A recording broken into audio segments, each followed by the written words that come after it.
Alright, so today is harvest day. We're going to harvest our shallots that have been growing for a while now, our potatoes, and our leeks. So let's see what we get. Here we have our leeks that have been growing for a while now. I think they're more than ready, probably past due pulling. Some of them have fallen over here, as you can see. Other ones have started to flower. So we're gonna pull these up here and see what they look like underneath the ground here.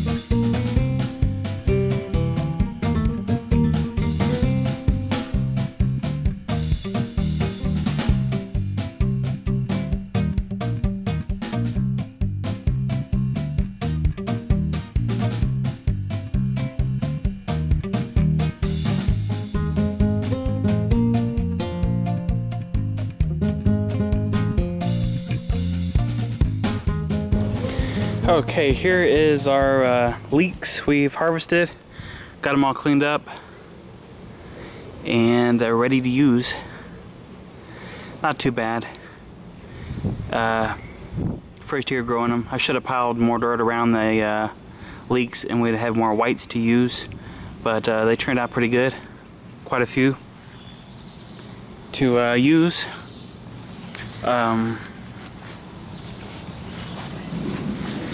One thing I do when I use the leeks here is try to use all of it. Some just use the white.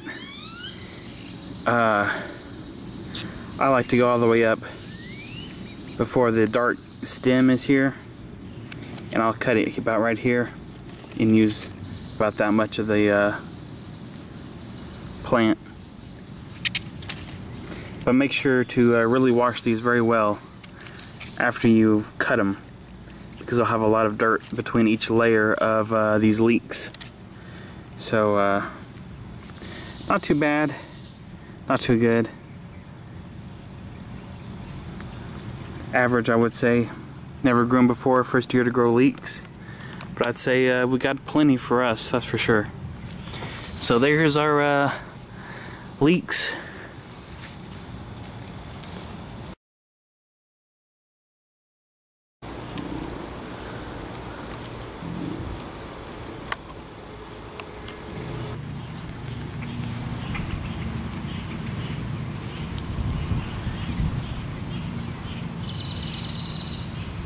Look at these ants. Whole thing's covered with the ants.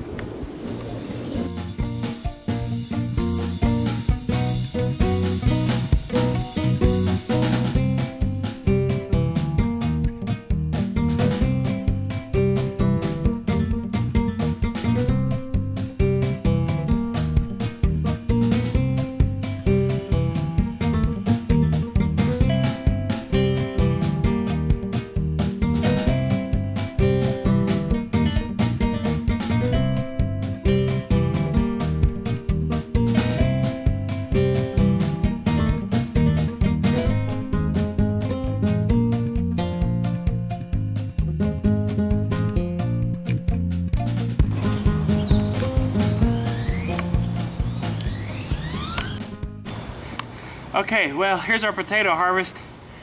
Obviously, gardening is not pretty. It's quite hot out here, probably close to 90 degrees. Humidity, who knows? In Texas, it's just miserable. So, here's some of the potato harvest so far. Let's take a break. Alright, so many of y'all dream of growing a garden like this. A lot of people subscribe to my channel.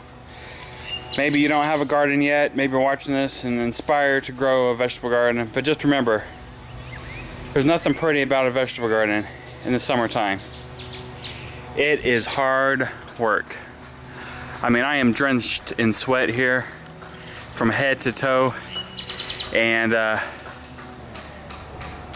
let's keep on seeing what we got else to harvest in here. Alright, so here's our potato harvest.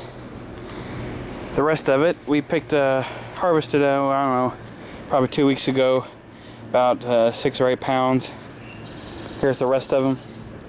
This fills up a 5-gallon bucket here of potatoes. So not too bad, seeing that as they were first sprouting out of the ground, we had a freeze, and the tomato plants actually died to the ground and resprouted, and we actually did get potatoes. I wasn't sure how it would affect. As you can see, there are some larger ones and a lot of smaller ones. I was obviously expecting a much bigger harvest than this, but I think the weather obviously was the big factor this year. We've never had such problems in our vegetable garden until this year, with the extremes from 90 degrees down to freezing and back up to 80s and 70s and down to freezing or whatnot. But that is the harvest of our potatoes. Okay, so right here is where we had our shallots growing. I can't really see this screen with the sun beaming so hot out here. Hopefully I'm recording the right thing. This is the Dutch shallots. I think they're called the Santé shallot. And over here, which you can't really see anything, is the French shallots. They have fallen over. I pulled the weeds through here, and well, they pretty much died down. So let's see what we can harvest out of this bed.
Alright, so I obviously probably waited too long to harvest these French shallots, as they're a little bit challenging to find in the ground.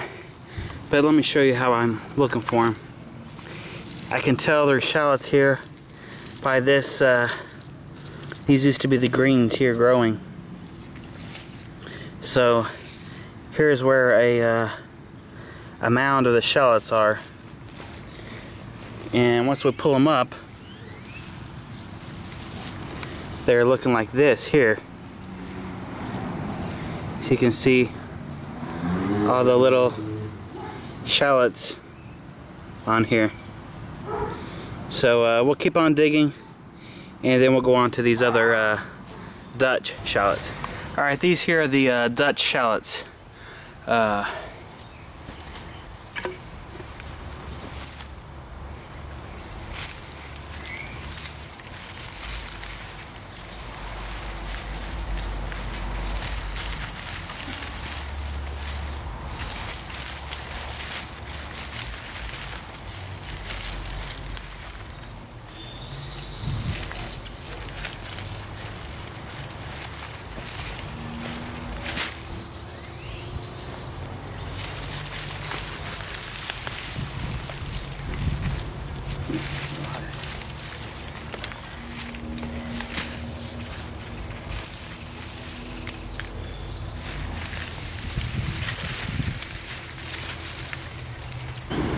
Okay, so I got all the shallots pulled, what I could find.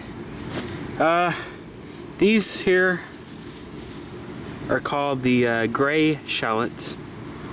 They're what they typically are called a French shallot. They're, as you can notice, noticeably smaller type shallots than you would probably find in your grocery store. But this is what the French consider a true shallot. So we're gonna let these dry out, and we'll use them in cooking. We'll save some of these for next year's planting. This is a nice big bunch here. This one really grew well. So we'll save some of these and I'll try to regrow again. We'll plant these back in October. This is when they were planted. These are planted in October, and this is the beginning of June now. We're harvesting them. Probably should harvest them maybe a week or two ago, but when you got the time, that's when you harvest. And I got the time today to get out here and do a little work. Some of these quite much more noticeably smaller. So that's that. And then, so these are the Dutch shallots here, and these are the Santé. There's my sign that I pushed in there so I knew what they were when we harvested. Some of these did okay, I think. We're gonna let them dry out. These were a pretty big bulb when we planted them, and just one bulb made quite a few. I think a lot of them rotted. Probably waited too late to pull them, but we're gonna let these dry out also, and we'll use these in cooking. You can't find these kind of shallots in your grocery store, I can tell you right now. Okay, so let me give you a little bit more information about these shallots, since probably not many people grow these. This is my first year growing them. I planted for these gray shallots here. This was a great planting, because if you look at this, one of these bulbs here grew this whole bunch. So just from one, we got the whole bunch.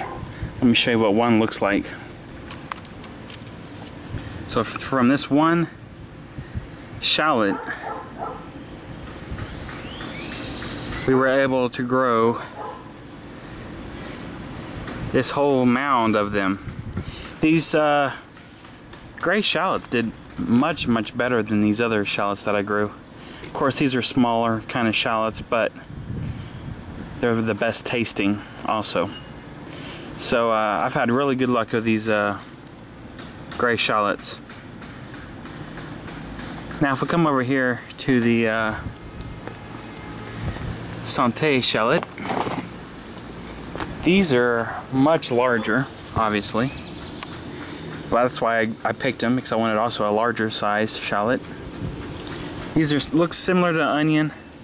They'll dry out. This one's huge, but this whole mound here looks like it probably has 8 or so shallots on it. Came from just one of these shallots.